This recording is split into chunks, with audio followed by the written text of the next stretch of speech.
Salut bande de petits photographes, c'est les MPR News du mois d'octobre 2016. Ça va être très dense, on a énormément de choses. Il y a eu Photokina et il y a même eu des annonces en dehors de ça. Donc il y a pas mal de matos et un petit peu d'autres news photo. Donc on perd pas de temps et on démarre tout ça.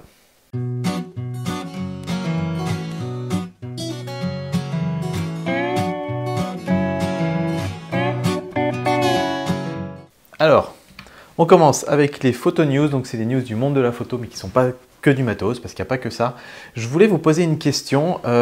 Certains projets Kickstarter en ce moment qui sortent ressortent des vieilles optiques et les mettent un petit peu au goût du jour pour les nouvelles montures et compagnie.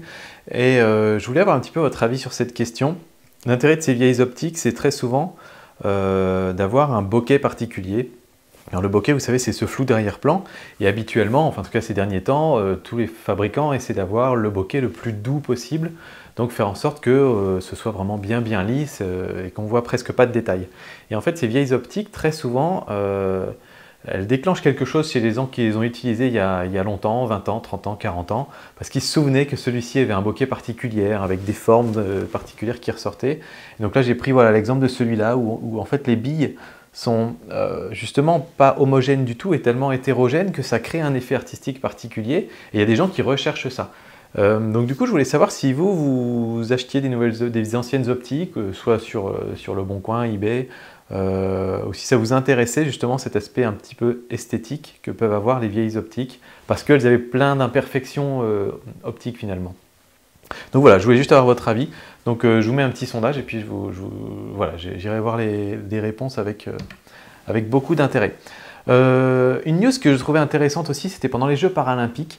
Il y avait un photographe qui photographiait donc, les Jeux paralympiques et qui est, enfin pas totalement aveugle, mais quasiment très malvoyant. C'est-à-dire que la seule façon dont il voit les choses, c'est de très près et il les voit très floues. Et en fait, il est photographe pour les Jeux olympiques et je trouvais ça juste hallucinant.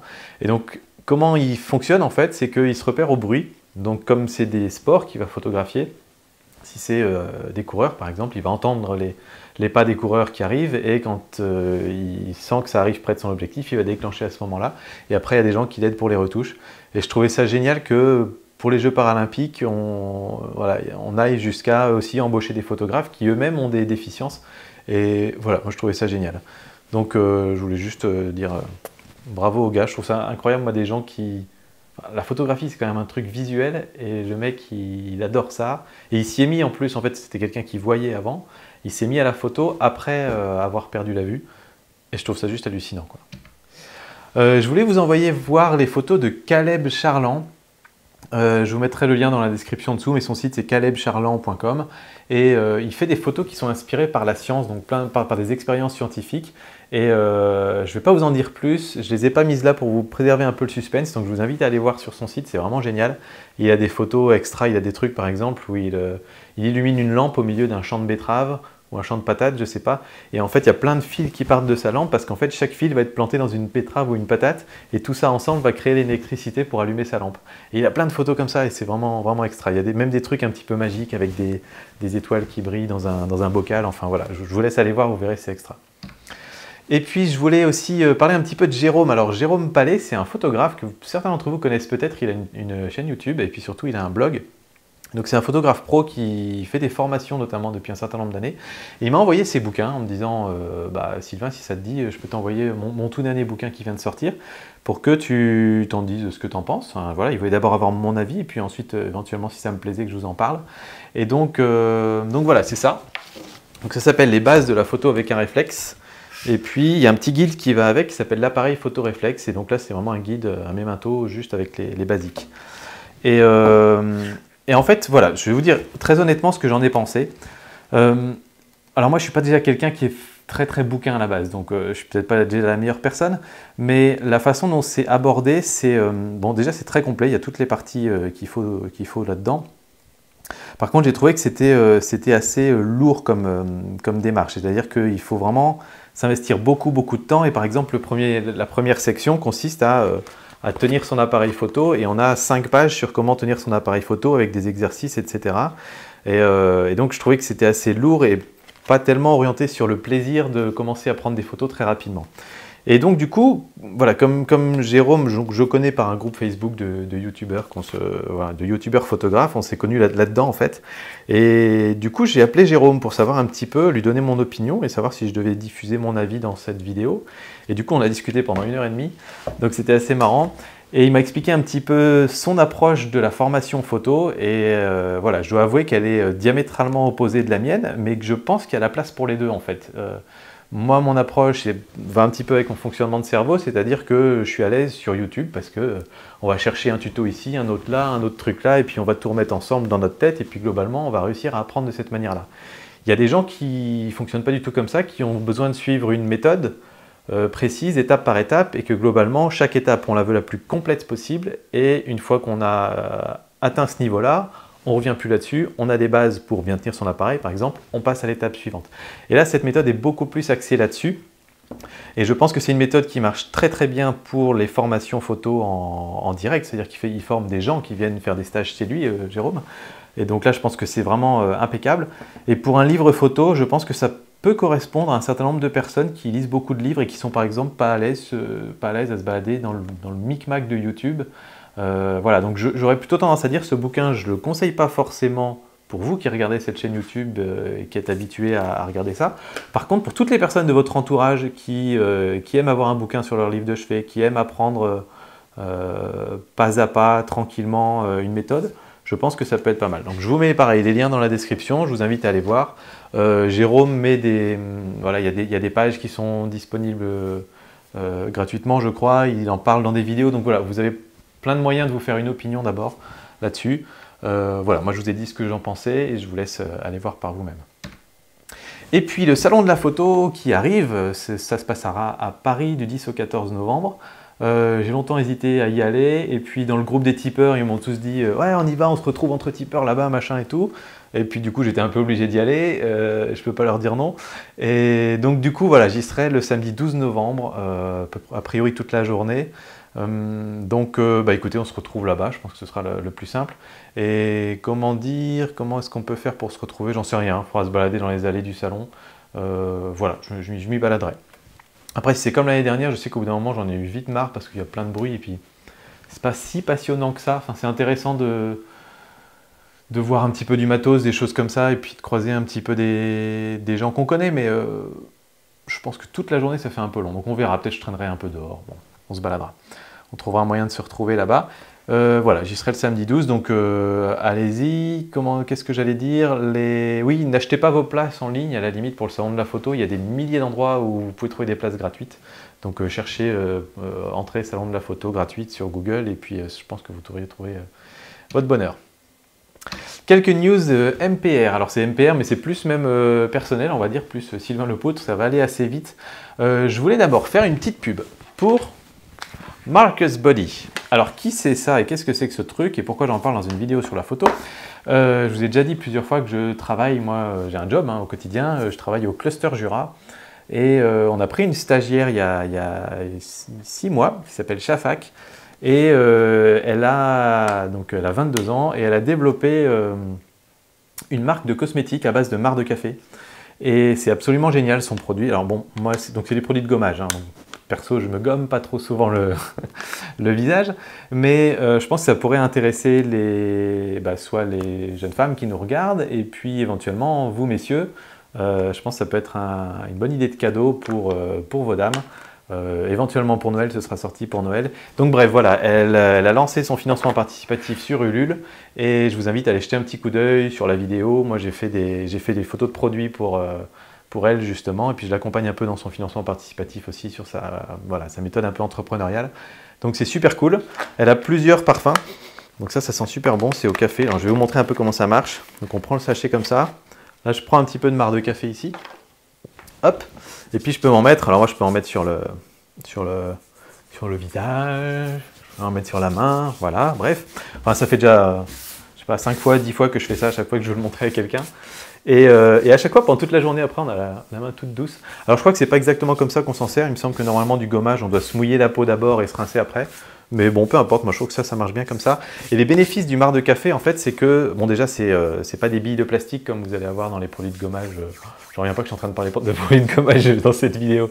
Mais vous n'allez pas avoir des billes de plastique un peu agressives, c'est assez doux. Et pour Lily, par exemple, qui a la peau très sensible, elle n'a jamais fait de gommage normalement, et ça marchait bien. Et en fait, c'est assez gras, et donc ça va venir hydrater la peau. Voilà, bref, c'était la petite news un petit peu décalée. Il y en aura d'autres un peu plus tard. Deuxième chose, alors ça c'est un petit peu plus sérieux, enfin même si ça c'était très sérieux, mais je vous invite à aller jeter un œil sur marcusbody.fr et la page Google. Voilà, ça fait un petit moment que je réfléchis sur cette chaîne YouTube depuis le démarrage, ça fait 3 ans, 4 ans maintenant. J'ai appris pas mal de choses et si je redémarrais une chaîne YouTube aujourd'hui, je ferais probablement des choses très différentes. Et voilà, on apprend au fur et à mesure. Et donc, toute cette connaissance-là, entre guillemets, j'ai envie de la partager avec un certain nombre d'entre vous.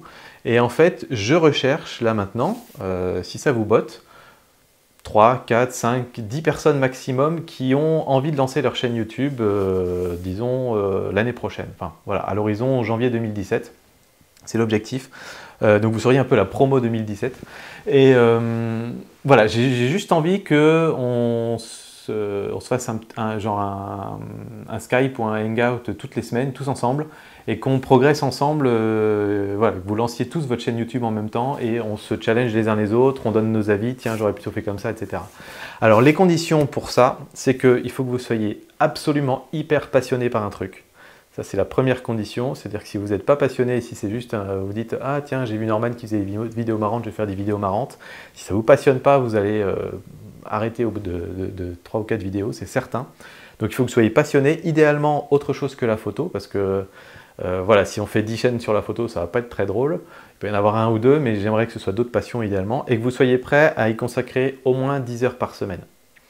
Ça peut paraître beaucoup, mais voilà. Vous me dites ça à moi, j'ai qu'il y a un emploi du temps de 45 heures de boulot par semaine, 15 heures de voiture et 15 heures de mon petit réflexe par semaine. Donc voilà, si vous êtes vraiment passionné et que vous avez envie, il faut que vous soyez capable de prendre environ 10 heures par semaine pour lancer votre truc.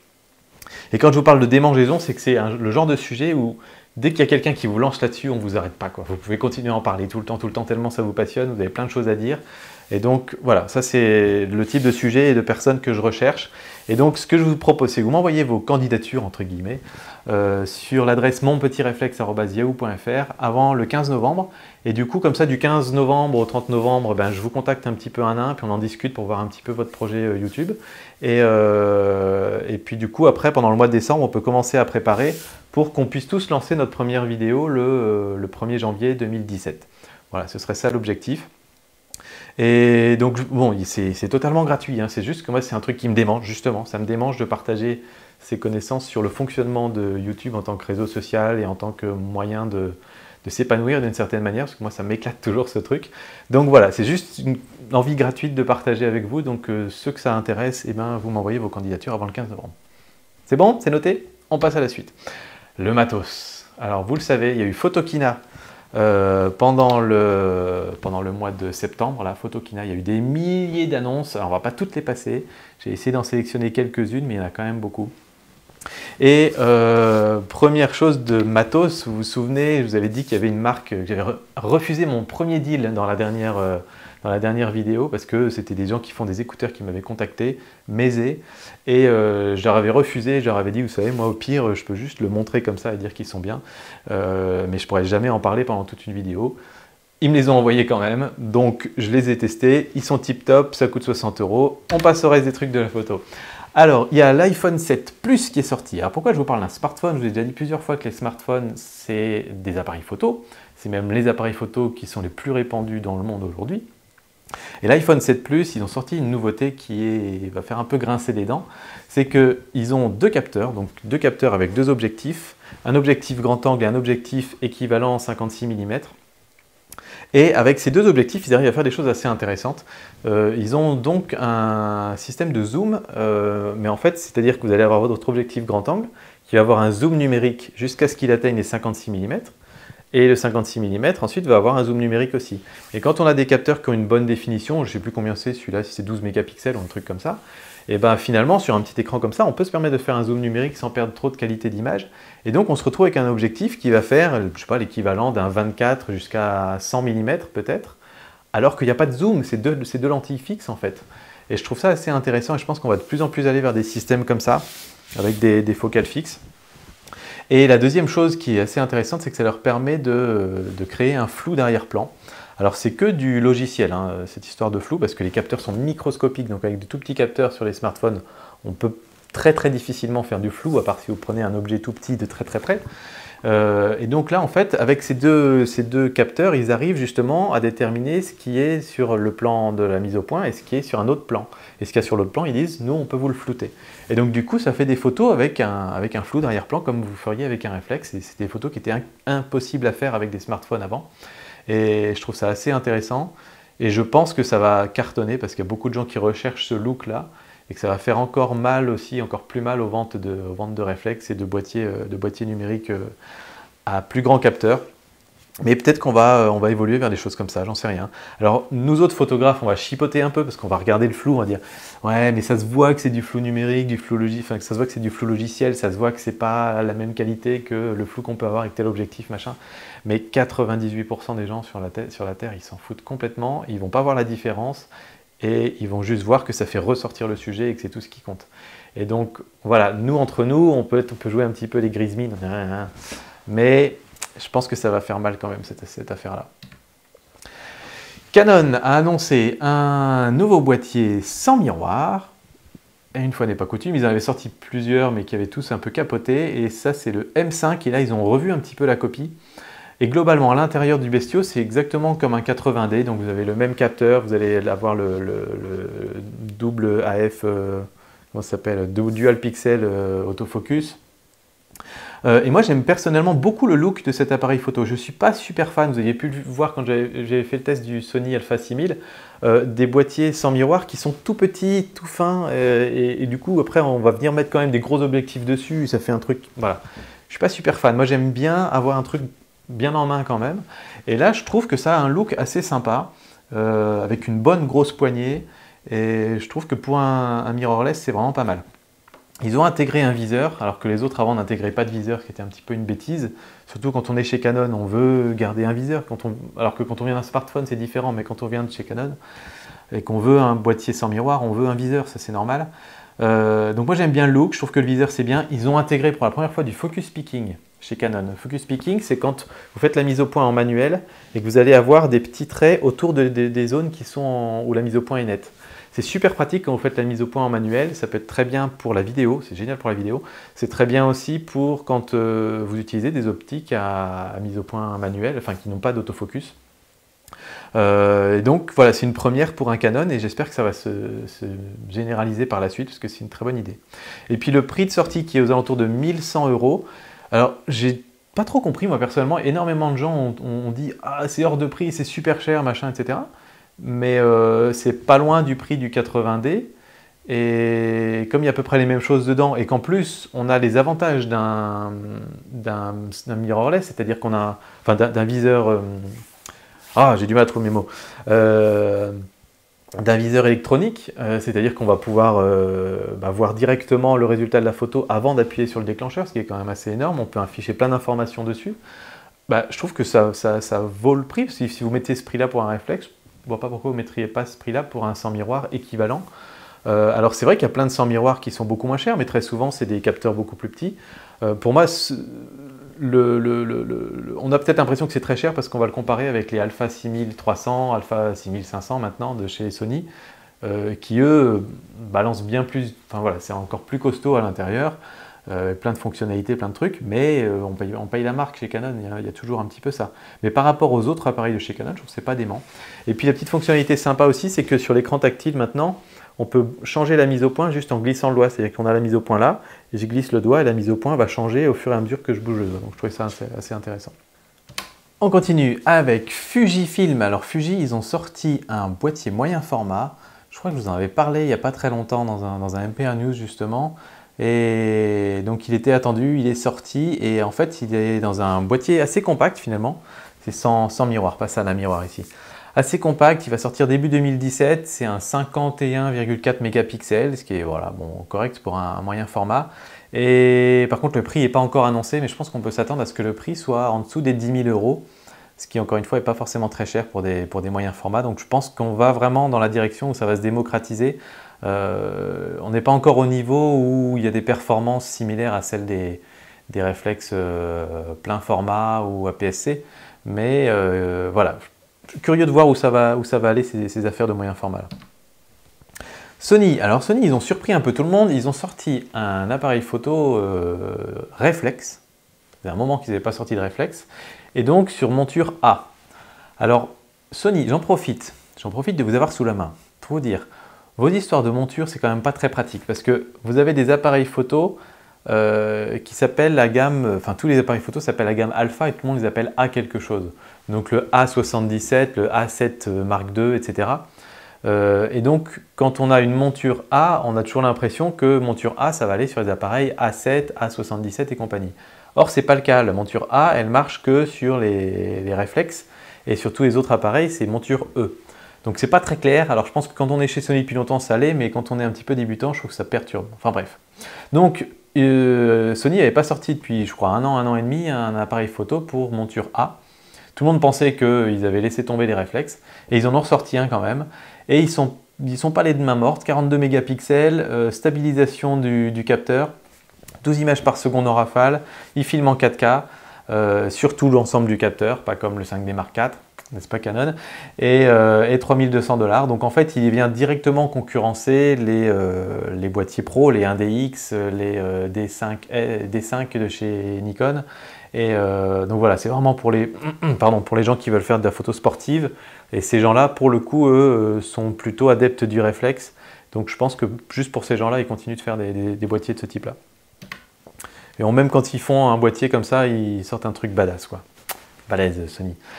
Panasonic, ils ont annoncé, c'est pas encore sorti, ils ont annoncé le GH5. Alors je le mets dans les news photos, même si c'est vrai que c'est un boîtier qui est très souvent utilisé pour la vidéo, mais il me semble qu'il n'est pas dégueu en photo, enfin il se débrouille bien en photo, le GH4 ou le GH3 qu'il y avait précédemment. C'est pas une caméra pour filmer, c'est juste un appareil photo qui fait de la vidéo et qui le fait extrêmement bien. C'est chez la plupart des gens qui font de la vidéo, le GH4, GH3, GH4, c'est des références vraiment pour faire de la vidéo. Donc si vous voulez un appareil polyvalent qui fait les deux, c'est plutôt un bon moyen. Et donc il va filmer en 4K en 60 images par seconde, ça va être les premiers à faire ça. Et surtout ils ont un système qui s'appelle Photo Mode, c'est-à-dire que vous filmez et vous pouvez ensuite extraire des photos de votre film. Et là, jusqu'à présent ils savaient le faire en 4K, maintenant ils savent le faire en 6K. Donc c'est-à-dire qu'en fait, en 6K vous allez pouvoir extraire des photos de 18 mégapixels de votre vidéo. Donc vous pouvez tourner une vidéo et vous pouvez sortir des images de 18 mégapixels, donc c'est assez balèze.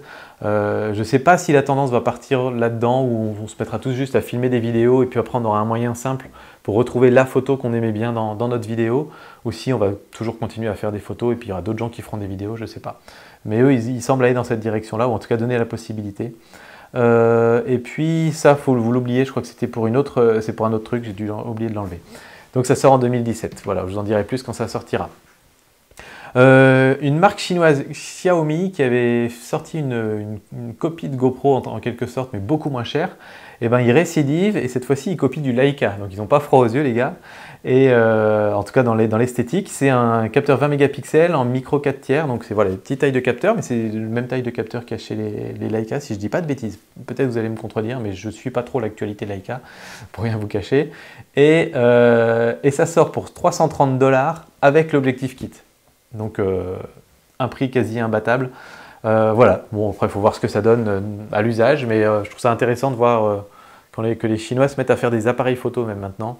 Peut-être qu'un jour on aura des appareils photo qui tiendront la route, comme on peut l'avoir sur des drones par exemple, avec certaines marques chinoises qui sont un peu leaders. Et on en reparlera d'ailleurs un peu plus tard des drones. Sony, je vous en ai parlé juste tout à l'heure là. 9 mois après avoir sorti le Sony Alpha 6300, donc en gros il y a 10 mois, même 9 mois exactement, j'ai fait la review du Sony Alpha 6000. Ouais, super cool, il était sorti depuis 1 an et quelques. Au moment où je sors la review du Sony Alpha 6000, je vois que le Sony Alpha 6300 est sorti. et annoncé, sorti, etc. Bon, c'est pas grave, je mets un petit comparatif à la fin. 9 mois après le Alpha 6300, bim, il sort le Alpha 6500. Sony, ils n'arrêtent pas, ils balancent. Donc, qu'est-ce qu'ils ont mis de plus dans celui-là? La stabilisation du capteur à l'intérieur. L'écran, il est maintenant il est amovible et tactile. Il était déjà amovible, mais il n'était pas tactile. Il y a le même système que sur le Canon M5 de tout à l'heure, c'est-à-dire qu'on peut faire la mise au point et faire glisser la mise au point très progressivement. Je pense que pour la vidéo, ça va être génial ça. Tu peux choisir de changer ta mise au point en le faisant doucement ou en le faisant plus vite. Et ça, c'est top. Il filme en 4K, il y a le focus peaking évidemment, et il y a tout ce qu'il faut dans un appareil photo. Si vous voulez vraiment un truc où il y a toutes les options, cette série-là, les Sony Alpha, là, c'est des APS-C, mais ils ont vraiment tout ce qu'il faut à l'intérieur, il manque rien, quoi. Par contre, ça se paye aussi, donc il sort en novembre et aux alentours de 1 400 $. Donc vous avez pas mal de trucs en plus par rapport au EOS M5, sauf qu'on a la petite forme, le petit truc qui fait un peu jouer quand même, et il est quand même plus cher que le EOS M5. Donc c'est pour ça que le EOS M5, je ne trouve pas dément en prix, encore une fois, par rapport à ses concurrents, mais il a des trucs en moins, mais après ça reste un Canon. Bon, à vous de voir. Sony, ils n'annoncent pas qu'un boîtier, évidemment, ils en annoncent deux en même temps. Donc là, ils ont annoncé le RX100 Mark V. Alors j'en parle, même si habituellement je ne couvre pas trop les appareils photo à petits capteurs. Donc là, c'est encore plus petit que micro 4 tiers, parce que c'est un capteur 1 pouce, c'est l'échelon encore en dessous. Alors évidemment, comme souvent, quand Sony annonce un nouveau boîtier, c'est le World's Fastest et record du monde d'images par seconde, record du monde de points d'autofocus, le meilleur autofocus du monde, le meilleur machin.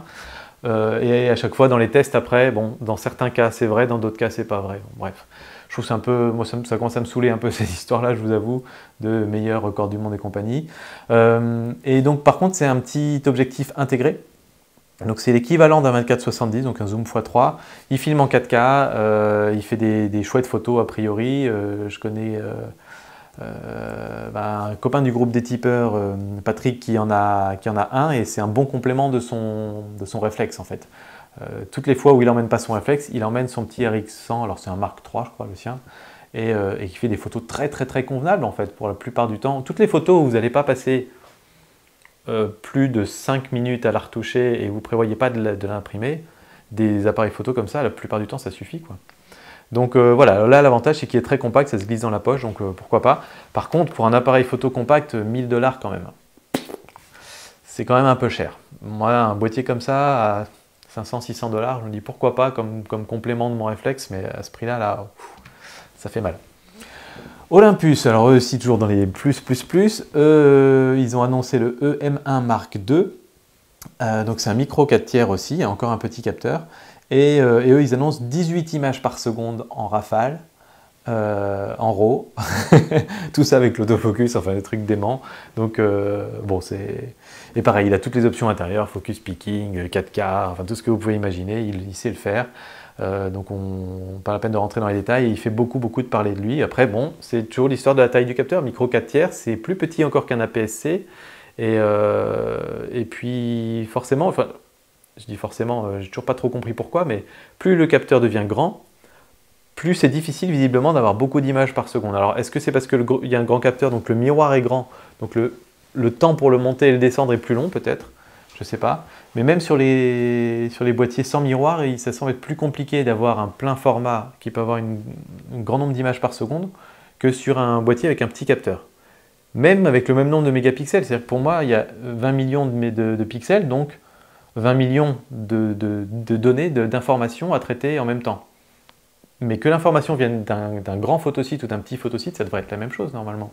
Donc j'ai du mal à comprendre pourquoi les moyens formats, par exemple, qui font 20 millions de pixels, ils plafonnent à 2 ou 3 images par seconde, alors qu'on arrive à faire des micro 4 tiers à 20 mégapixels, qui arrivent à faire 18 images par seconde. Donc si vous avez l'explication, ça m'intéresse, dans les commentaires, ça m'intéresse beaucoup.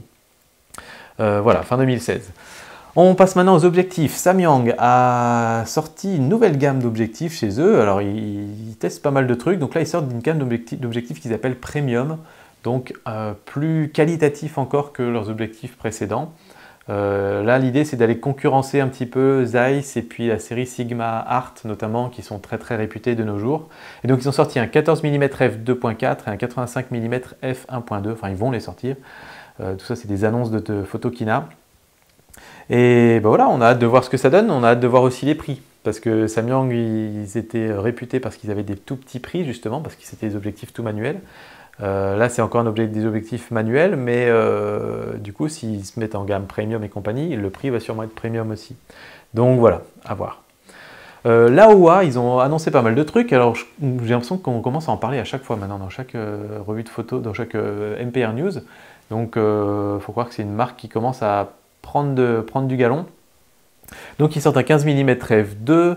Et puis, donc ça c'est pour APS-C si je dis pas de bêtises, ou pour plein format, je sais plus, il faudra vérifier.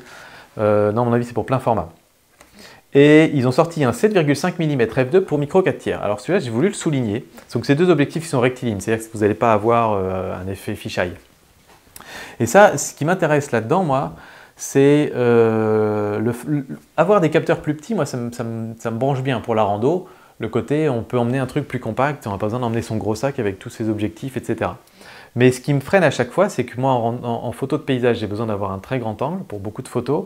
Et très souvent, les grands angles, soit il n'y en a pas sur les micro 4 tiers, soit il y en a, mais la qualité, elle laisse vraiment à désirer. J'ai un petit peu ce sentiment-là, c'est que plus le capteur est petit, plus on est obligé de faire un grand angle, 7,5 mm de focale, ça veut dire une lentille très bombée, etc. Et donc plus ça va être compliqué d'avoir une image piquée en fait. Alors que je pense que c'est plus facile d'avoir un objectif de qualité à 18 ou 20 mm qu'on peut mettre sur un plein format pour avoir le même angle de champ, qu'à 7,5 mm, où là c'est complètement bombé, il y a plein d'éléments dedans pour compenser, etc. Et pour aller sur un micro 4 tiers. Mais là, c'est une focale fixe, c'est un petit objectif, donc je me dis pourquoi pas, si c'est de bonne qualité, ça peut faire partie des raisons de changer un de ces jours. Ils explorent aussi des revêtements anti-gouttes. Donc il y a une petite vidéo qui tourne où si vous tapez Laowa revêtement ou Laowa comment on appelle ça en anglais, coating, vous allez voir, c'est assez rigolo. Donc là ils font tomber des gouttes et ça s'accroche là-dessus, et là ils font tomber des gouttes et ça se barre et ça ne laisse aucune trace. Et pour la plupart d'entre vous, ça n'a peut-être pas beaucoup d'importance, mais si vous êtes déjà sorti faire des photos dans la brume, des photos un jour où il y a un tout petit peu d'eau, ou si vous êtes près d'une cascade, ça peut être très sympa, parce que photo près d'une cascade, vous prenez des gouttelettes en permanence, c'est pas dangereux pour l'appareil, etc. Mais toutes les 2 secondes, il faut essuyer l'objectif. Et si vous faites des pauses longues, c'est quasiment impossible d'avoir une photo sans petites gouttelettes dessus qui va venir créer des halos, etc. Donc je pense que ça peut être intéressant. Donc voilà, à voir la suite. Et ils nous ont sorti un objectif complètement what the fuck. Je vous laisse regarder le truc, quoi. C'est une espèce de grosse quéquette. Donc c'est un 24 mm f14. F14, ça n'ouvre pas le plus grand. Qui est un objectif macro qui fait 2 fois. Donc grossissement 2 pour 1. Donc 2 fois mieux que des objectifs macro traditionnels. Et ils l'ont sorti en disant l'intérêt c'est que c'est très peu intrusif et donc c'est pour prendre en photo les insectes ou les animaux qui sont très craintifs. Et donc là du coup, vous-même vous restez assez loin et c'est l'objectif qui se rapproche et donc du coup ça ne fait pas peur à l'animal. Donc moi, bon, il est un peu what the fuck, ça fait rigoler, etc. Mais je me dis, merde les gars, au moins ils innovent, quoi. Ils essaient des trucs et pourquoi pas. Enfin, je me dis que ça peut être marrant. Donc voilà, il va sortir en 2017 aussi. Sigma, ils nous ont donc sorti 2 nouveaux objectifs de la série Art, un 12-24 mm f4. Ça peut être vraiment pas mal pour plein format. Donc 12-24 mm, on a vraiment du très grand angle. Ça peut être un objectif de paysage très sérieux qui peut venir concurrencer peut-être les 16-35 de chez Canon ou les 15-30 de chez Tamron ou de chez Nikon aussi, il me semble qu'ils ont un 15-30. Et puis ils sortent un 85 mm f1.4. En série Art, donc celui-là qui était très attendu des gens qui veulent faire du portrait, c'est à peu près la focale parfaite pour le portrait. Et donc c'est sorti pour monture Canon, Nikon et Sigma. Et toujours pas Sony. C'est prévu pour fin octobre, 1600 $ pour celui-là, 1200 $ pour celui-là. Oups, ça fait quand même cher. Et ensuite, ils ont sorti un objectif complètement badass, un 500 mm f4, donc le truc il est énorme, stabilisé. et qui est prévu pour fin octobre, au petit prix de 6 000 $. Si vous avez envie de revendre votre voiture, vous pouvez vous acheter cette optique-là pour aller faire des photos de sport, mais aussi, je pense, d'animalier. Ça peut être vraiment pas mal pour de l'animalier. Et quand on connaît la qualité des objectifs Sigma ces derniers temps, je pense que ça pourrait être intéressant vraiment de le comparer avec les Canon, par exemple. Et voilà, on a vraiment des optiques qui commencent à cartonner. Et je vais contredire tout de suite ce que j'ai dit il y a 2 slides, c'est que Sigma vient d'annoncer qu'ils vont bientôt proposer des montures pour Sony E, donc pour les appareils Sony, les Alpha 7, les Alpha, enfin voilà, tous les Alpha machin, donc tous les 100 miroirs de chez Sony, tous les trucs qui sortent régulièrement, etc. Et c'est pas trop tôt parce que Sigma ils font des super optiques et pour l'instant il n'y en avait pas pour Sony, donc Sony devait soit mettre des adaptateurs, soit se passer de Sigma et c'était un peu dommage. Et donc là, c'est, je pense, une bonne nouvelle pour les gens qui sont chez Sony. Alors j'espère qu'ils vont faire des trucs un peu rétroactifs aussi, parce qu'il y a pas mal de super objectifs Sigma qui sont sortis. Ça pourrait être pas mal qu'ils les adaptent rétroactivement. Canon, alors c'est pas une annonce officielle, c'est un truc qui a été chopé sur un site internet, des gens qui ont repéré que le futur 70-300 de chez Canon avait un petit écran qui permettra d'avoir des informations, peut-être sur la longueur focale, peut-être sur l'ouverture, peut-être sur la distance hyperfocale, enfin plein de choses. Il y a même un bouton mode, donc on pourra probablement changer l'information qui sera affichée là. Alors c'est toujours le vieil écran, comme dirait Tony Northrup, pour ceux qui regardent, c'est toujours le vieil écran des montres Casio des années 90. Et voilà, on vit quand même en 2016, donc il y a peut-être des écrans un petit peu mieux depuis. Hein, allez, Canon, un petit effort. Mais c'est cool. Ça c'est un petit ovni, Lensbaby Trio 28. Alors Lensbaby c'est une marque qui est réputée pour faire des objectifs un petit peu bizarres, un petit peu différents. Ils font un objectif à décentrement, ils font des objectifs avec des flous particuliers, et en fait c'est des objectifs qui souvent coûtent pas forcément très cher, qui n'ont pas une qualité optique transcendante en général, mais qui permettent de faire des photos assez créatives en fait. C'est un petit peu leur positionnement. J'ai jamais essayé personnellement des Lensbaby, mais j'essaierai bien un de ces jours. Je pense que ça va un petit peu dans la même veine que les vieilles optiques dont je vous ai parlé au tout début de la vidéo, les gens qui recherchent des effets graphiques un peu particuliers et d'avoir ça directement dans la caméra. Et donc là en fait ils ont fait même un combo, ils en mettent 3 en 1, donc c'est un 28 mm et il y a 3 effets, il y a 3 petites lentilles ici. Donc vous avez 3 effets différents sur votre Lensbaby, c'est des effets un peu de flou. Voilà, bon, parfois on peut trouver que c'est un peu du mauvais goût, parfois on peut peut-être avoir des bonnes sensations et faire sortir des belles photos. Voilà, ce sera à vous de regarder un peu ce qu'ils savent faire avec ça. Ça sort le 26 octobre pour 280 $. SanDisk, ils ont annoncé, ça y est, on a été capable de fabriquer une carte SD avec 1 Tb de données à l'intérieur. C'est juste énorme. Les disques durs qu'on a sur nos ordinateurs, ils font 1 Tb, 2 ou 3, enfin Tb, teraoctets. Et maintenant, on arrive à mettre ça dans une carte SD, quoi. Moi, ça me fait halluciner. Bref, c'est pas forcément un truc qui va être intéressant tout de suite, ça va sûrement coûter la peau des fesses le jour où ça va sortir.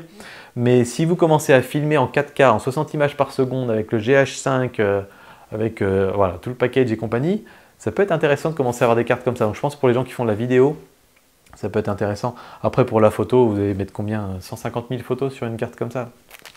Ça n'a pas trop d'intérêt. Donc on n'a pas le prix, on n'a pas la date. Et ensuite, je voulais vous parler un peu de drone quand même. C'est pas directement de la photographie, mais je pense que ça peut l'être. J'ai vu d'ailleurs récemment les Drone Photography Awards, un truc dans le genre, qui récompensait les meilleures photos prises par drone. Donc je pense que ça va être intéressant sur cet aspect-là. Et voilà, GoPro a sorti le Karma, donc c'est un système, c'est pas juste un drone en fait, c'est un drone, la caméra qui va avec, et en fait on peut détacher la partie qui stabilise la caméra pour la mettre sur une poignée, et donc du coup on a un stabilisateur de poing avec la petite GoPro dessus, quoi. Donc c'est un peu un système 3 en 1, et ils ont assez innové en proposant un système où on peut rabattre les pattes du Karma, et donc du coup il est plus compact. Donc c'est un truc qui va faire cette taille-là, et on peut l'emmener dans une valise dédiée, etc. Et c'est aux alentours de 1 100 $, ce qui est pas dément comme prix, je trouve, pour un drone. Après, j'ai commencé à regarder un petit peu les drones, il y a pas mal de réglementations en France, il y a plein d'endroits où vous n'avez pas le droit de voler, ou en dessous d'une certaine altitude, etc. Ça commence à devenir très compliqué ces affaires-là. Donc voilà, moi ça m'intéresse un peu ces histoires de drones, je me dis qu'un jour ça pourrait être quand même super cool d'avoir des bouts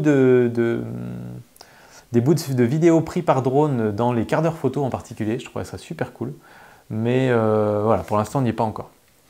Et 3 jours après, très très louche, DJI, donc c'est le leader chinois du marché des drones, leader mondial qui est chinois, ils sortent le Mavic Pro, plus compact que le Karma, plus léger que le Karma, avec la caméra qui est intégrée par contre cette fois-ci, donc on ne peut pas la détacher, et à 1000 $, donc moins cher que le Karma.